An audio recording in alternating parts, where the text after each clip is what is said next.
जो इंडिया की डिप्लोमेसी है वो अगर महाभारत टर्म में देखा जाए तो वो कहता है कि जो ग्रेटेस्ट डिप्लोमेट है वो श्री कृष्णा और हनुमान जी थे। 35% इन्फ्लेशन होगा नेक्स्ट मंथ।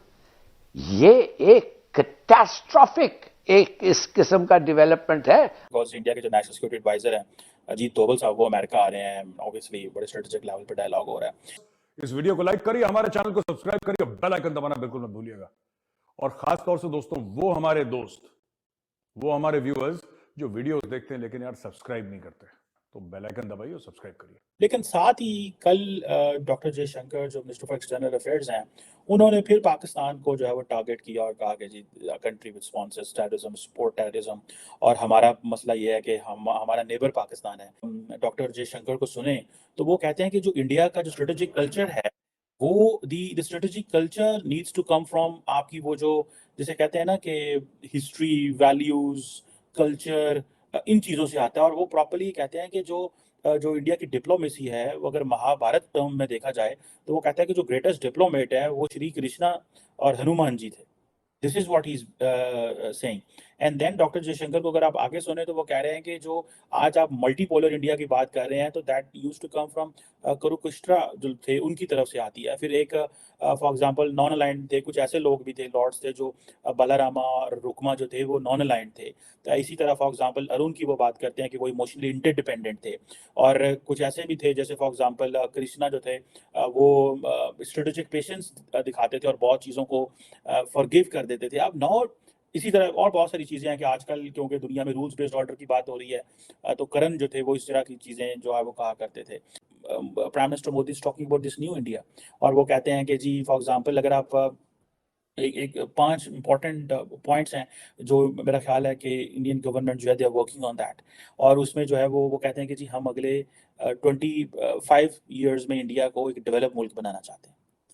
डेवलप मुल्क, ठीक है जी, जिसमें डेवलप मुल्क की पूरी डेफिनेशन है, ठीक है जी। उसमें सारी बात है, पर कैपिटा इनकम ज़्यादा होगी, इसमें इंडस्ट्री ज़्यादा होगी, मुल्क अमीर होंगे।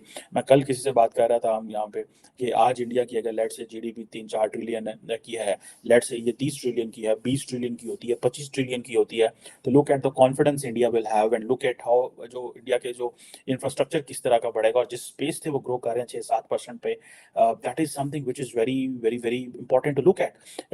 अब ये जो 25 साल में वो किस तरह डेवलप कर पाएंगे, क्या करेंगे, उनका क्या प्लान है, is this linked to the political stability, is this linked to the BJP, is this linked to Prime Minister Modi and all that, क्या अगले 5 साल में वो किधर जाएंगे। क्योंकि दूसरी तरफ जो है क्या नाम है कांग्रेस वाले जब वो भारत जोड़ो यात्रा की बात कर रहे हैं, they believe that the prime minister Modi has basically divided the country and so and so.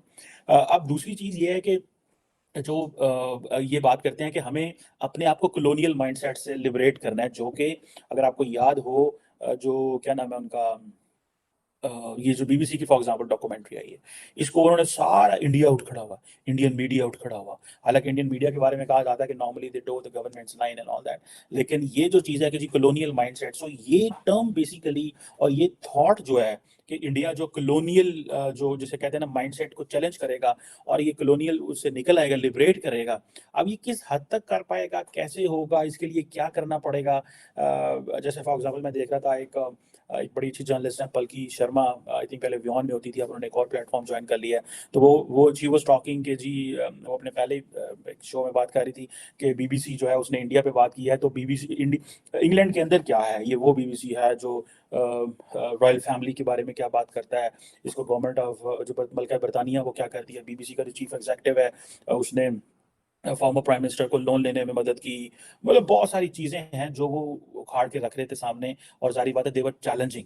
और ये वही ग्रेट बर्तानिया है जिसने नरेंद्र मोदी को G7 में एज एन ऑब्जर्वर बुलाया था, ठीक है। सो ये चीज़ें हैं, this is where they believe कि हम अगर अटैक करते भी हैं, हम ये अपने अवाम को कॉलोनियल माइंडसेट से बाहर निकालते हैं, तो ये चीज़ें वो क्योंकि ये इंडिया हो पाकिस्तान हो, क्योंकि हम कॉलोनियल हम उस माइंडसेट में रहे हैं, तो वो कहते हैं कि हम अपनी एथोस, अपनी वैल्यूज़, अपना कल्चर, अपना रिलीजन, इसको इनकलकेट करने लगे हैं अपने सिस्टम के अंदर।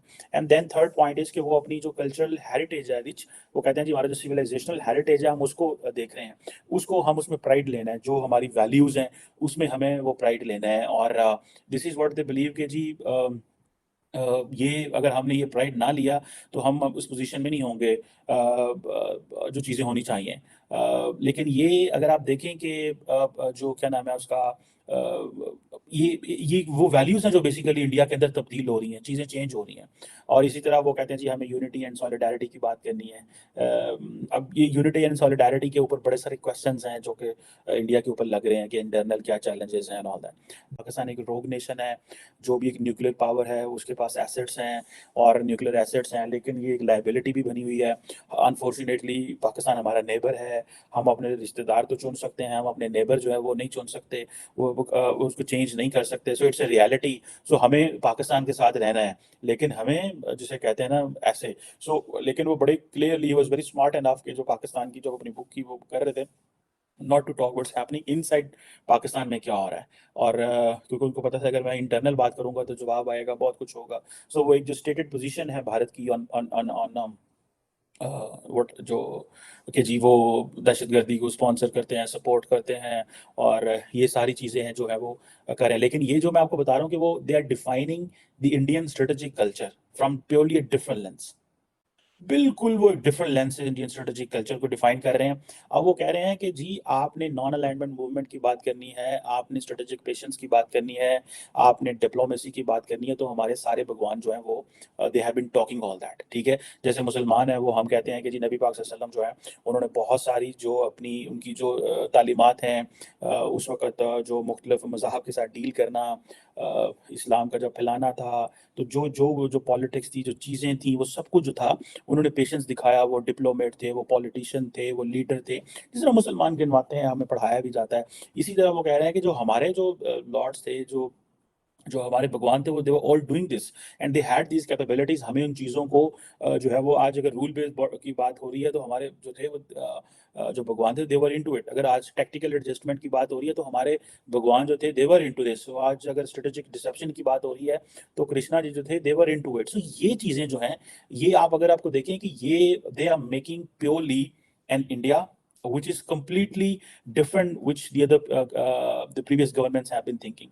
So हाल ही में हमारे विदेश मंत्री डॉक्टर एस जयशंकर ने एक बयान देते हुए कहा कि हमें डिप्लोमेसी अपनी हिस्ट्री में जाकर सीखनी चाहिए, हमें अपने भगवानों से डिप्लोमेसी सीखनी चाहिए। जिस तरह से लॉर्ड हनुमान ने रामायण के समय में जिस तरह से चीज़ों को हैंडल किया और लॉर्ड श्री कृष्णा ने जिस तरह से महाभारत के वक्त युद्ध में भाग लिया, उससे हमें बहुत कुछ सीखने को मिलता है।